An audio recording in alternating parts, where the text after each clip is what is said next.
I'm 41, and in a town this size that means people have decided what kind of man I am whether I help them or not. I teach shop at the high school. Woodworking, basic wiring, safe tool use, small engine stuff when the budget lets me. I keep teenagers busy with their hands and try to send them out of my room knowing how to measure twice and not act stupid around a table saw. Parents trust me because I show up on time, keep things locked, and don't make a big production out of anything. My house is the same way. Old place, 2 bedrooms, decent porch, detached garage, nothing fancy. Clean counters. Straight lines.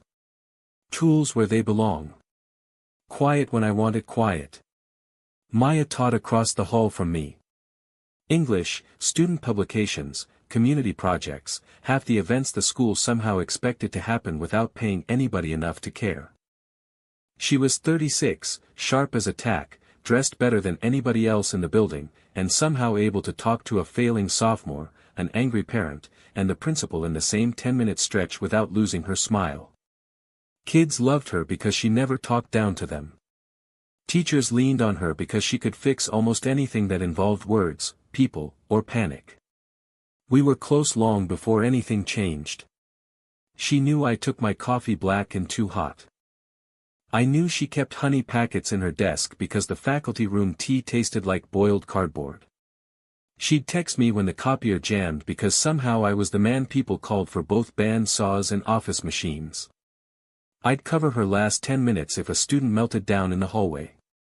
We rode together to weekend school events sometimes because it saved parking and because neither of us felt like pretending we weren't friends.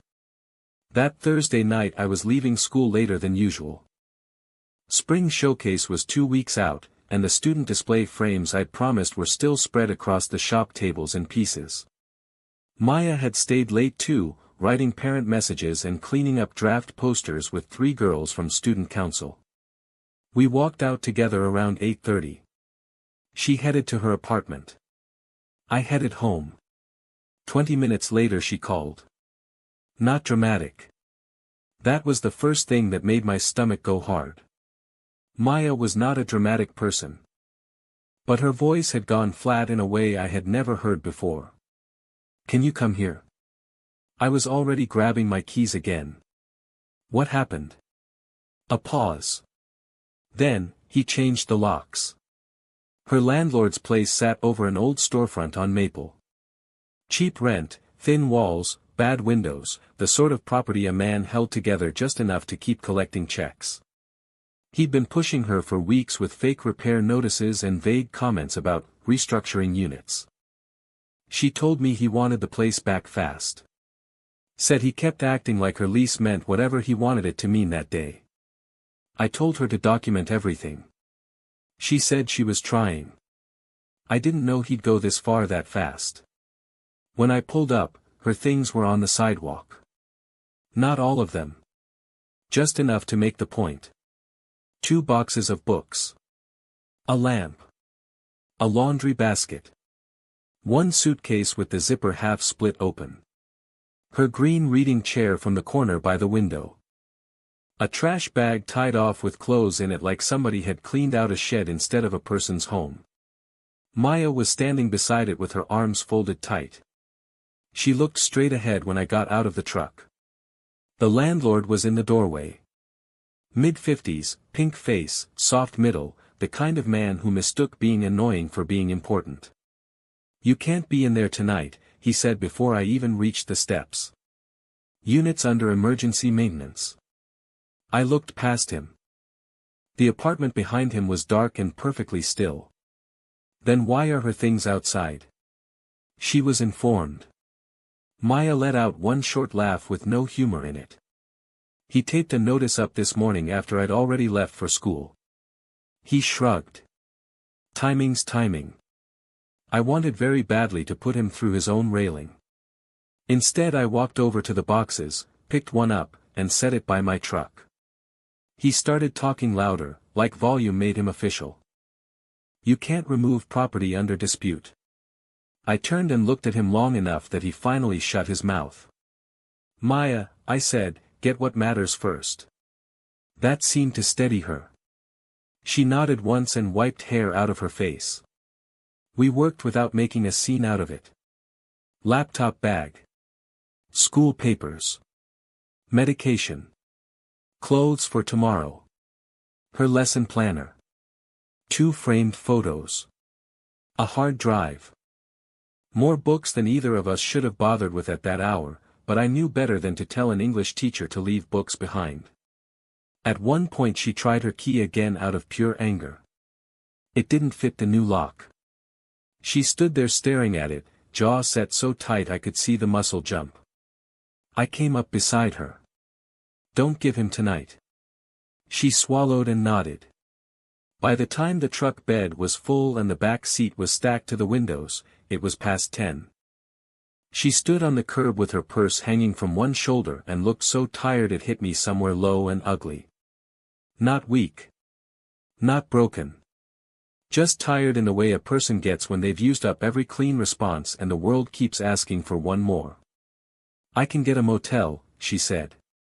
No. She looked at me. I'm serious. So am I. That becomes a bigger thing by morning. It already is. I opened the passenger door. You're staying at my place. We'll sort the rest tomorrow. She didn't move right away. Pride was all over her face. So was common sense. For a night, she said. I gave her the look I use on freshmen when they lie to me about sanding with the grain. Get in the truck. The drive to my house was quiet. Not tense. Just full. When we got there, the porch light was on, the kitchen was clean, and for the first time in years I saw my own front door and knew that by midnight it was not going to be only mine. I carried in the boxes. She carried in the lighter stuff and kept apologizing every third trip until I finally told her to stop.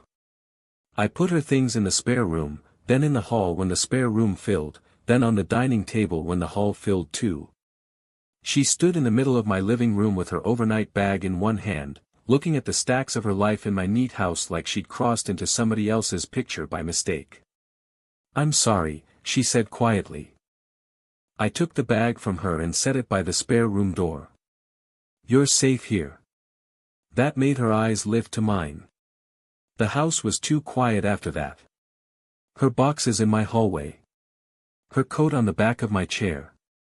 Her shampoo already sitting on my bathroom counter because there was nowhere else to put it. Nothing dramatic had happened inside those walls yet, but everything had changed anyway. She asked where to sleep.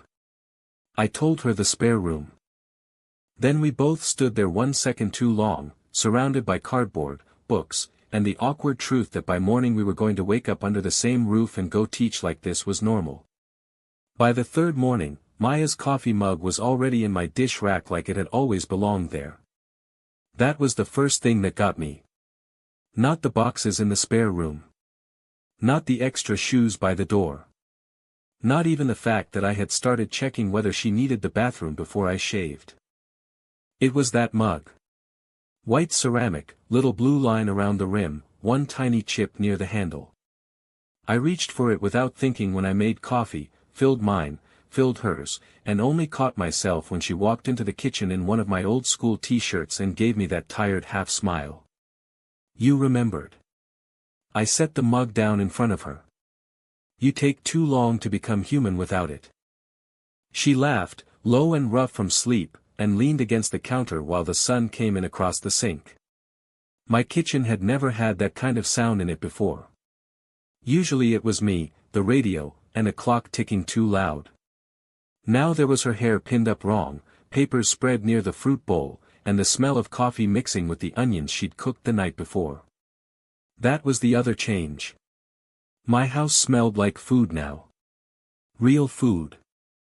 Garlic, pepper, something simmering instead of toast or whatever I could heat fast between grating and sleep. The first week settled into a rhythm before either of us admitted it had. She took the spare room, but half her life kept drifting outward. A stack of novels landed on the side table in my living room. Her school tote stayed by the front door. She claimed one shelf in the fridge and then, somehow, two. On Thursday she came home with groceries, looked in my pantry, and said, "Mike, were you planning to live on crackers, eggs, and stubbornness for the rest of the year?" I was at the kitchen table sorting invoices and permit receipts I dug out of an old file box in the hall closet. "There's pasta. There is one box of plain spaghetti and a can of beans. It's food. It's evidence." Then she tied her hair back, pushed past me, and started cooking like she had every right to. I should have hated that. My house ran on habit, and habit did not usually wear hoop earrings and take over the stove. But I sat there listening to her move around my kitchen, opening cabinets, muttering at my lack of seasoning, and something in me unclenched that I hadn't known was locked. At school we acted normal. Or tried to.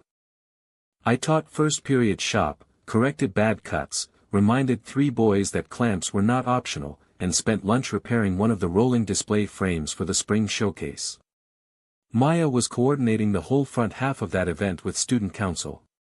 Readings, art walls, family check-in, sponsor signs, the little stage in the gym for music and speeches. I was building the display booths, portable shelving, and a backdrop the drama kids had begged for after the old one cracked last year.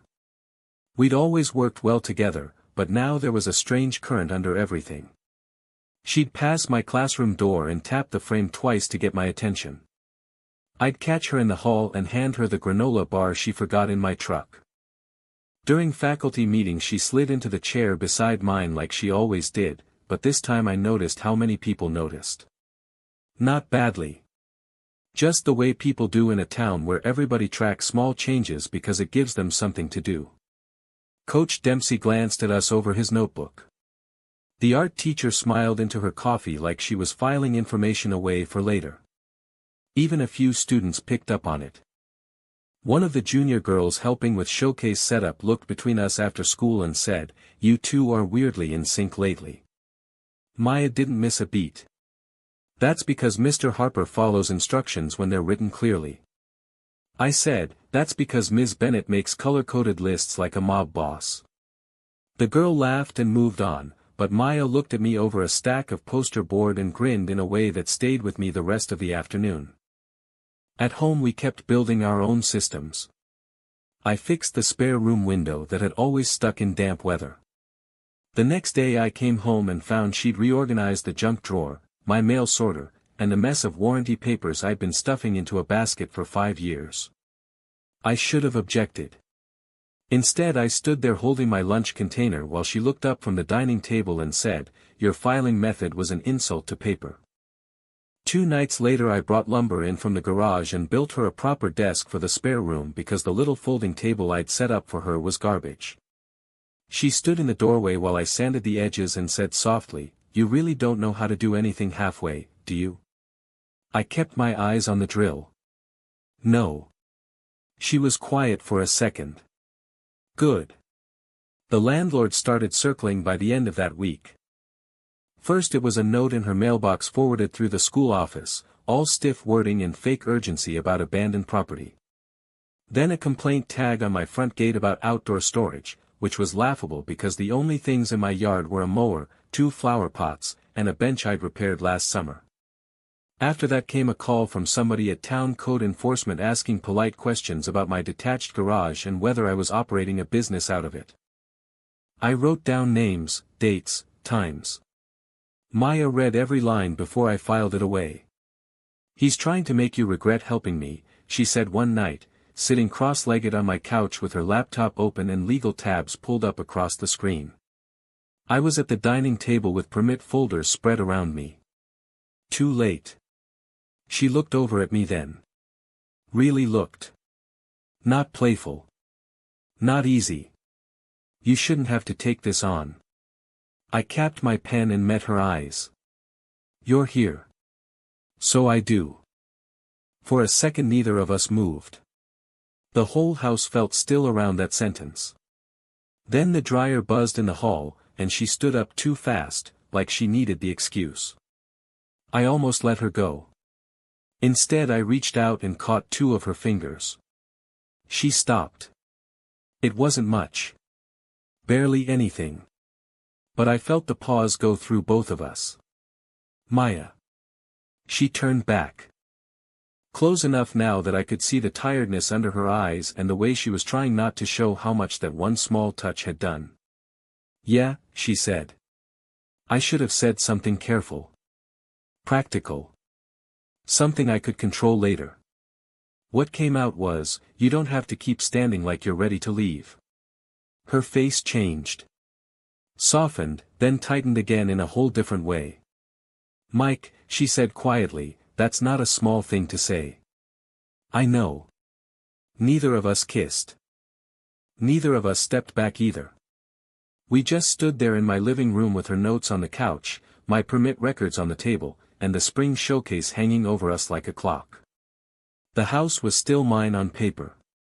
The arrangement was still temporary if anyone asked. But the truth had already started moving, and both of us knew it. By the time the town made the inspection official, Maya had taken over one end of my dining table and I had taken over the other, and neither of us pretended anymore that this was still just a rough week with boxes. She had legal pads, printouts, highlighted lease language, and a laptop full of emails. I had permit folders, tax records, photographs of my garage, receipts for electrical work, and a binder I built out of clear sleeves and labeled tabs because if some petty man wanted to make my house into a problem, I was going to hand the town a cleaner file than they'd ever seen in their lives. The landlord stopped trying to look casual about it. First came another complaint about my detached garage. Then one about unsafe occupancy. Then one about unregistered workshop use, which was nonsense. I taught at school. I built shelves for neighbors sometimes and fixed the occasional broken chair for teachers who asked nice, but I wasn't running a business out of my house. He knew that. Truth wasn't the point. Friction was. He wanted pressure. So I gave him structure. I installed motion lights on both corners of the house. Put a camera over the front porch and another facing the driveway. Replaced the back gate latch. Printed every complaint notice and logged the date it arrived.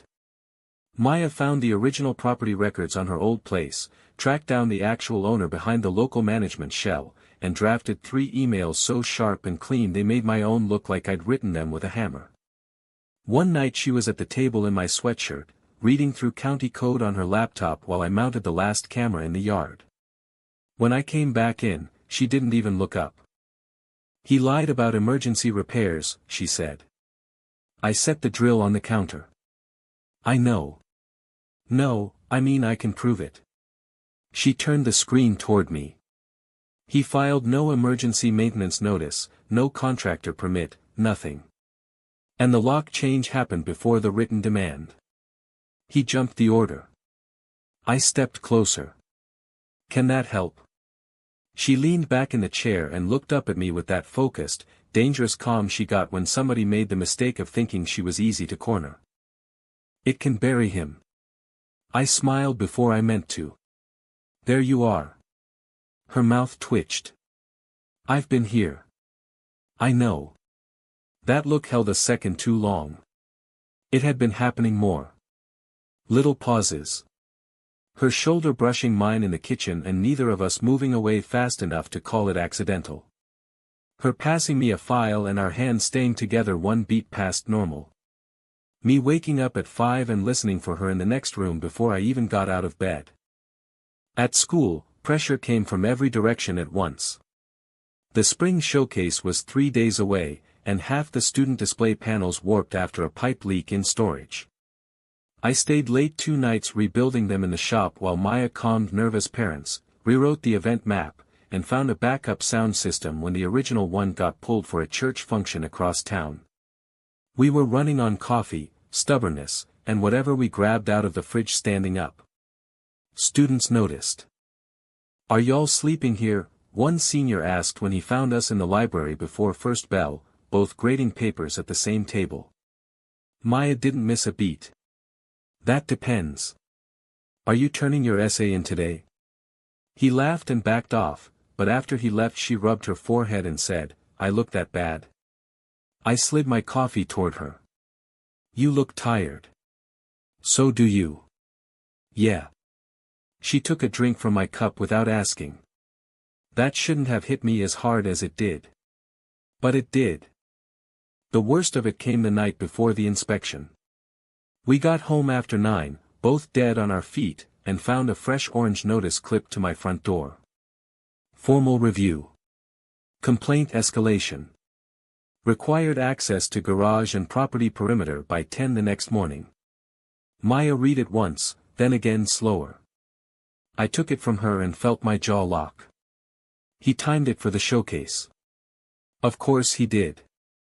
I went inside, set my keys down too hard, and started pulling the binder from the table. She followed me in, quiet at first, then quieter in the way that meant she was deciding something. I should go, she said. I looked up. No. Mike. No. This is hitting your house now. Your name. Your job if people start talking the wrong way. I closed the binder. They can talk. I'm serious. Her voice sharpened. I can stay with Dana for a few days. Or get a short-term rental. He wants leverage, and right now I'm the lever. I stood up so fast the chair legs scraped. You think that fixes it? It takes me out of his line of sight. It puts you right back in the habit of scrambling every time some man decides to push you around. Her face changed at that. Hurt first. Then anger. That is not what I said. It's what he wants. And I'm trying to keep this from costing you more. By then we were standing in the middle of the kitchen, both exhausted, both too wound up to soften the edges. I took one breath and forced my voice back down. Listen to me. You leaving now doesn't protect me. It just tells him pressure works. She stared at me. Why are you doing this? I had 100 safe answers. Because it's wrong. Because you're my friend. Because he picked the wrong house. None of them were enough anymore. So I told her the truth. Because this stopped being temporary for me a while ago. I wasn't letting her go. Ever had to fight for someone when things got difficult? Let's talk in the comments. The room went dead still. Her eyes searched my face like she was checking whether I understood what I'd just admitted. I did. Fully. Maybe later than I should have, but I did. Maya, I said, quieter now, I'm not letting you leave just because things got expensive. You're here. With me. We finish this that way. She let out one shaky breath. Then another. You really mean that? Yes. She stepped closer. So close I could feel the heat of her after the cold porch air. We have an inspection in the morning, she said, like she still needed one practical sentence between us and whatever came next. I know. The showcase is tomorrow night.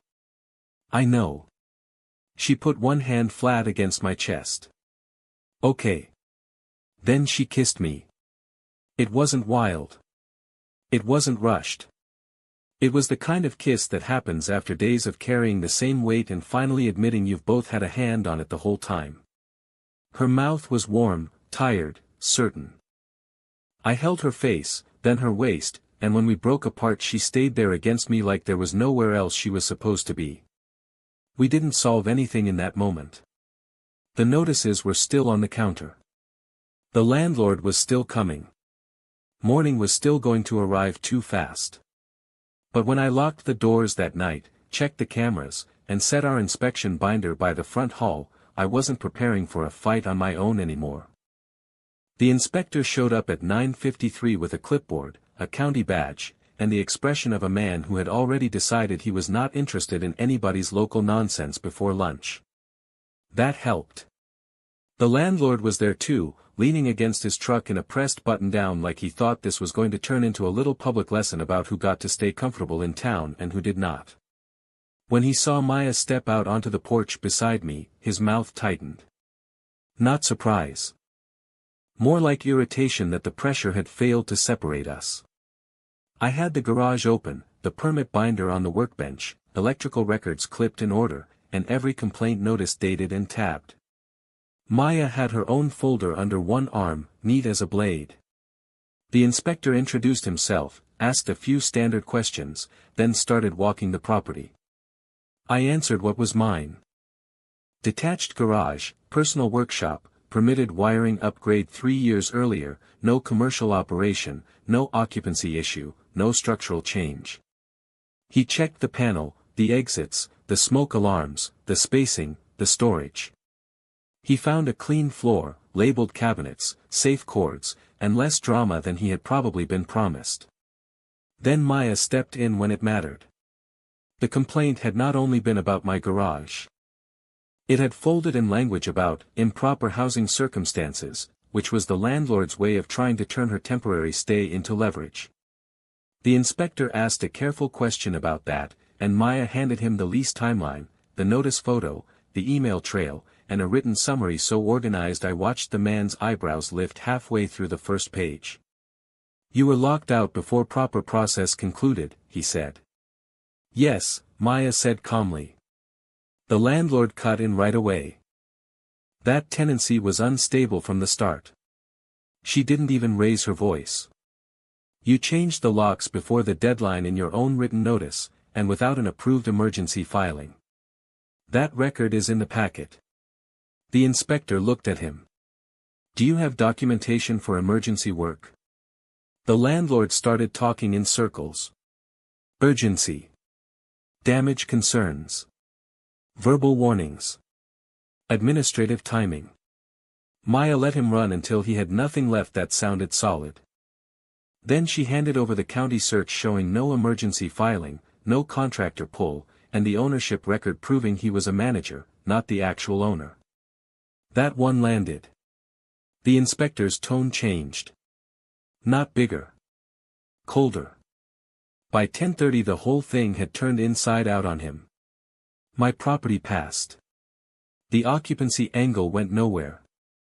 The workshop complaint died on paper. And the attention shifted where it belonged: illegal lock change, harassment pattern, bad faith reporting, misuse of local process. The best part was that none of it got loud. That was what he had counted on. Noise. Confusion. Somebody emotional enough to look unreliable. Instead he got me answering in plain facts and Maya laying out dates like railroad ties. When the inspector finally closed his folder, he said, "I'm marking the property complaint unsupported. The tenancy matter appears to require separate review, and I suggest you stop using county complaint channels to pressure a private dispute." The landlord's face went pale around the ears. He tried one last little push. "This isn't over." Maya looked at him with the kind of steady expression that had probably ruined a lot of bad arguments in parent meetings over the years. "For you, maybe not." He left without another word. I stood there in the driveway after his truck pulled off, the morning suddenly too bright, my shoulders finally remembering how long they'd been locked. Maya let out a breath beside me and pressed the heel of her hand against her forehead. "That was deeply satisfying," she said. I laughed. First real laugh in days. A little. We should frame his face from that last minute. We have the porch camera. That got a grin out of her, and then there was no time left to stand there because the spring showcase opened at 6 and half the gym still needed to be turned into something a family could walk into proudly. So we went to school and did what we always did. I rebuilt a warped display brace during lunch. Maya redirected 2 volunteers, saved the program order when the principal wanted last-minute remarks, and somehow calmed a mother upset about seating without spilling a drop of coffee. By evening the gym was full. Student art on clean panels. Shop projects under good light. Poetry readings in one corner. Music near the stage. Parents wandering slowly, smiling in that surprised way adults do when kids make something real right in front of them. More than one person told us the event had never looked better. They were right. It had weight to it. Structure. Warmth. The kind of thing that only comes together when 2 people stop guarding credit and just build the whole thing side by side. Late that night, after cleanup, after the last family left, after the final folding chair got stacked, we went back to my house with leftover cookies in a paper tray in silence that felt earned instead of strained. On the kitchen counter was a message from the actual property owner Maya had contacted. New management. Formal review. Her old unit would be available again once the mess cleared, or she could take another rental they owned across town at a reduced rate for the trouble. She read it once and set the phone down. "Well," she said. I nodded, though something in my chest had already gone tight. "That's good." She looked at me for a long second. "Is it?" I didn't answer fast enough. She stepped closer, tired and beautiful and completely sure of herself. "I'm not going back there." "You don't have to decide tonight." "I already did." She reached into her tote, pulled out a folded paper, and put it on the counter between us. I stopped by the office supply store after lunch. I opened it. A basic lease form. Blank except for the address at the top. My address. I looked up at her. "If I stay," she said, "I don't want to stay like an emergency. I don't want to be a guest you protect until life gets neat again. I want in for real. Shared bills. Shared responsibility. Both names.